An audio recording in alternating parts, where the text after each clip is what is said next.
kuchangia hii wizara muhimu sana katika nchi yetu. Mheshimiwa Mwenyekiti, la kwanza nimshukuru na nimpongeze Waziri wa Mambo ya Ndani ndugu yetu Bashungwa, anaitwa ni klaka wa mama, anapewa kila eneo lenye matatizo anapeleka na maliza. Ni mtu mahiri sana, lakini mmoja wapo waziri wa staarabu sana katika nchi yetu. Na kupongeza kwa kazi nzuri. Mpongeze wa naibu wake Silo, mchapakazi, ametoka kwenye budget, ameshika vizuri wizara na kusaidia. Katibu mkuu wa wizara, IGP Wambura anatoka kwenye mkoa wa Mara, ametuheshimisha sana watu wa mkoa wa Mara. Anafanya kazi nzuri, maana yake ni kwamba akistaafu mama tena ataona mkoa wa Mara unastahili tena kupata mtu wa aina hiyo. Ametuheshimisha sana, namshukuru sana. Lakini kuna mama yetu yule anafanya kazi nzuri sana yule wahamiaji. Sasa sijui yule ataendelea kuwepo, maana yake yule naona umeongeza hata mikataba. Kama mikataba yake imeisha, niongezeni tu. Anafanya kazi vizuri, msikivu sana yule mama. Anafanya kazi nzuri sana. Lakini watendaji wote wa wizara, mapolisi wote wa wizara wanaofanya kazi, makamishna wote wanafanya kazi nzuri sana. Ndugu zangu wabunge, tukubaliane. Kuna nchi duniani hazina vyombo vya ndani, hazina mapolisi. Zipo nchi duniani. Lakini kwa nchi za Kiafrika kama si Tanzania, polisi wakikosekana hata dakika moja, wote mtakuwa mko ndani. Mtajifungia na mali zenu zote zitaenda. Kwa hiyo mapolisi ni watu muhimu sana katika nchi yetu. Na mimi niombe waziri, tuangalie maslahi ya mapolisi. Tuangalie maslahi yao. Tuangalie wapi tunakwama katika kuwalipa vizuri mapolisi. Wanafanya kazi usiku na mchana. Vyombo vya usalama vyote tuangalie. Tuangalie polisi, wanasema hamna wingi wa polisi. Polisi. Tuangalie namna gani tunawasaidia kupata uwezo wa kuendesha shughuli zao. Nimshukuru Rais kwa kuwapa magari 218. Lakini pikipiki 105. Amefanya kazi nzuri sana kuwapa.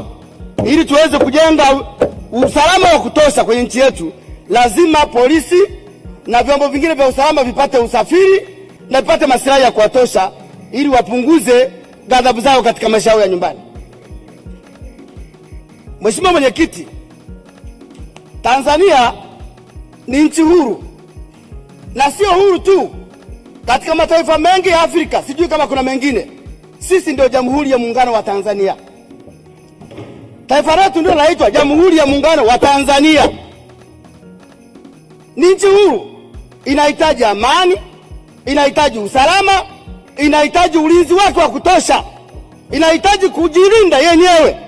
Ina utamaduni tofauti, ina siasa tofauti, ina watu tofauti. Tanzania ndio kipekee huko nyuma mpaka leo nadhani. Ulikuwa ukienda Dar es Salaam mpaka uende kwa balozi ndio uende wakujua kama umetokea wapi. Balozi wa nyumba 10 kwa nchi yetu analinda mtu. Hakuna nchi nyingine ya kufanya hivyo. Kwa sisi ni nchi pekee ambayo inaweza kufanya kazi zake kwa kujilinda. Tulikuwa tunaongea hapa na wenzangu, tumeona chombo muhimu sana duniani, CNN kutoka Marekani. Kinasema Rais Samia hapingi wanaharakati. Anapinga kuingiliwa na wanaharakati. Hapingi wanaharakati. Amesema anapinga upotoshaji na kuingiliwa kwa wanaharakati. Kwa hiyo lazima kila nchi iwe na uwezo wake. Kwa sababu gani? Sisi tuna wanaharakati wa ndani, wafanye wanaharakati wao. Lakini sio tupokee wanaharakati kutoka maeneo mengine waje kuingia kwenye nchi yetu. Hapana. Hiyo Bashungwa na IGP Wambura kazi hiyo muifanye iende vizuri. Mheshimiwa Mwenyekiti, nilikuwa naangalia hapa ripoti mbalimbali. Nimeangalia ripoti ya Global Peace Index ya 2024. Ile ripoti ya amani inasema dunia ya leo imepata misukosuko ya migogoro na ghasia. Na watu wengi wanakufa kwa ajili ya migogoro na hizo ghasia. Duniani, ripoti inasema dunia jipange kujilinda usalama wake katika nchi yake. Ijilinde usalama. Kwa hiyo ripoti imesema wazi 2024. Sasa ni nini kinafanyika? Rais wetu wa Jamhuri ya Muungano wa Tanzania lazima alinde usalama wa nchi yetu. Na pengine wanasikia maneno tu wasema rais mpore, rais mpore. Hakuna rais aliyewahi kutokea kwa mpore, haipo. Ndio maana anaitwa amiri jeshi mkuu. Amiri jeshi mkuu maana yake ni kwamba jeshi halifuati sheria, linafuata amri. Sasa huwezi kuwa amiri jeshi mkuu alafu kama mpore, haiwezekani. Kwa hiyo kwa vyovyote vile rais ni system, Mama Samia ni jina la mtu. Kwa hiyo tunaposema Mama Samia ni rais wa nchi, maana yake anafuata ni amiri jeshi mkuu wa jeshi. Pale ambapo nchi yake inaingiliwa anakuwa tofauti. Na niwaambie wabunge, sio kama mnamtazama mama, siku zote ukimwona mama inaonekana usalama wa nchi unayumba, utamwona machoni. Anabadilika kabisa. Anakuambia, ukisikia mama anasema hii hapana, ujue amefika mwisho. Kwa hiyo rais analinda usalama wa nchi yetu. Lakini nimeona ripoti ya nchi, nimeona ripoti ya index ya Global Peace Index imeonyesha kwamba kuna nchi 10 zaidi Afrika zenye amani zaidi. Nchi 10 amestaja. Nchi ya kwanza ametaja Mauritius, imekuja Madagascar, imekuja Botswana, imekuja Ghana, imekuja Zambia, imekuja Namibia, imekuja Tanzania, imekuja Sierra Leone, imekuja Liberia, imekuja Angola. Haya, mama anaposema, rais wetu anaposema nchi yetu ni nchi pekee ya kimbilio la Afrika Mashariki, unakataa nini? Wewe unakataa nini? Ripoti imesema katika nchi zilizotajwa hapa, nchi za Afrika Mashariki ni Tanzania pekee yake, na ni ya 7. Kwa hiyo sisi tulikuwa kwanza tunaenda hivi, tunaenda mwishoni tutakwenda kuanguka kama tutalinda nchi yetu. Kwa niwaombe kwamba katika nchi yetu lazima tulinde amani yetu. Tumekuwa uhuru wetu tulipata tofauti. Ni moja nchi zilipata uhuru wake, uhuru tuliopata ulikuwa ni uhuru wa amani. Hatukutoa damu, tulipata uhuru wa damu. Mimi nimetazama vikripu nyingi sana. Niwashukuru sana wale viongozi wa Kenya na wananchi wa Kenya waliopinga hatua za wale watu wanataka kuja kutuingilia hapa. Wamepinga sana. Nimeona wananchi wanapinga, nimeona viongozi wanapinga. Tunawashukuru sana. Lakini tunawalani wale wanaoandika rais vibaya, wale wanatukana rais wetu. Tunawalani sana. Lakini Kenya ni nchi yetu. Sisi tuko pamoja, tunapendana, tunafanya biashara, tuishi pamoja. Na niwaombe marais wasiingilie hivyo vitu vya watu wahuni hawa, wanakuja kutuvuruga na wenyewe tukaingia kwenye uhuni hapa. Wakubaliane kwamba wale wote ambao wanatenda nje ya sheria wakamatwe katika nchi zao. Kwa sababu siasa za Kenya sio siasa za Tanzania.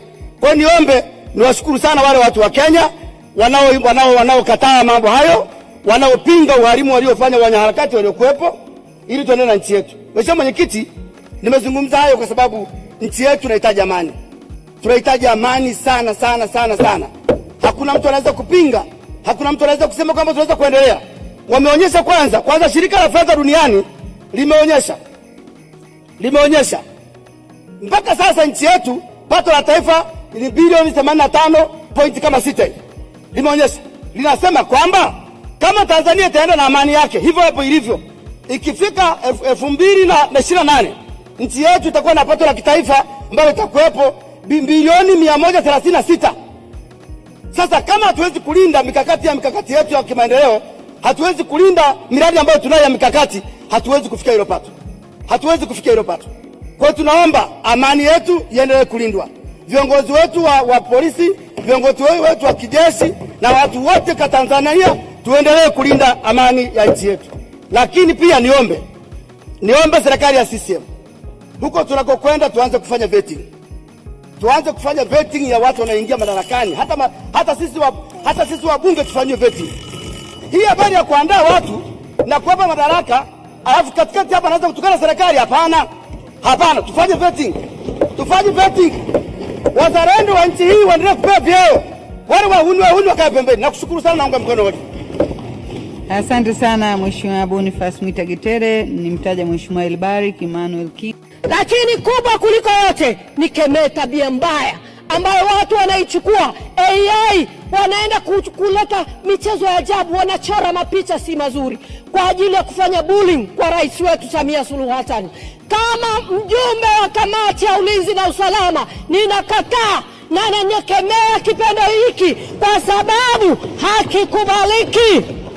Kama viongozi kwenye taifa hili, kwenye Biblia wapo, kwenye msahafu wapo, kwenye Kurani wapo, waheshimiwe. Aheshimiwe rais wetu wa Jamhuri ya Muungano wa Tanzania, sio kumfanyia bullying kwa sababu ni mwanamke, eti kwa sababu kawaje. No, ninakataa kitendo hiki kwa sababu si afya kwa taifa letu. Rais wetu yupo eti kwenye mitandao, mara kachorwa katuni hii, mara katuni hile. Nakemea, washindwe na walegee. Kwa kuwa sisi ni wanawake, hatuwezi haturuhusu tukio hili liendelee tena. Wasijenge mazoea, wakome, wasijenge mazoea, kwa sababu wakijenga mazoea, Mheshimiwa Mwenyekiti, watazoea kidogo kidogo, baadaye tutaona wameingia chumbani, watoke. Ninasema hayo Mheshimiwa Mwenyekiti, asante sana kwa nafasi.